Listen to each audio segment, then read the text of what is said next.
mga katribu.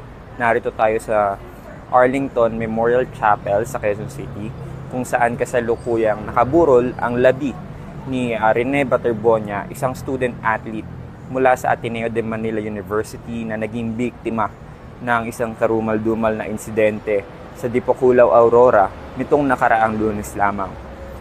Ayon sa opisyal ng naturang establishmento, pansamantalang hindi daw muna magbibigay ng statement ang pamilya ni Rene Baterbonia.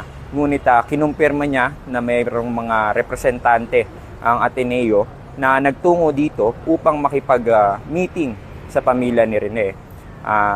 Nakaalis na daw sila, pero ang sabi din ng opisyal ay hindi rin muna magbibigay ng opisyal na statement ang Ateneo sa oras na ito.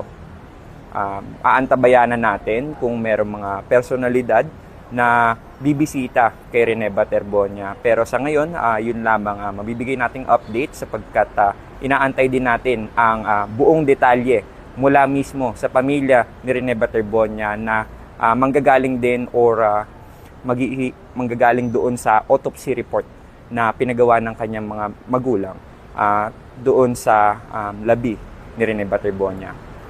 Uli, ito si Jero Dorpulio, nagbabalita para sa Daily Tribune.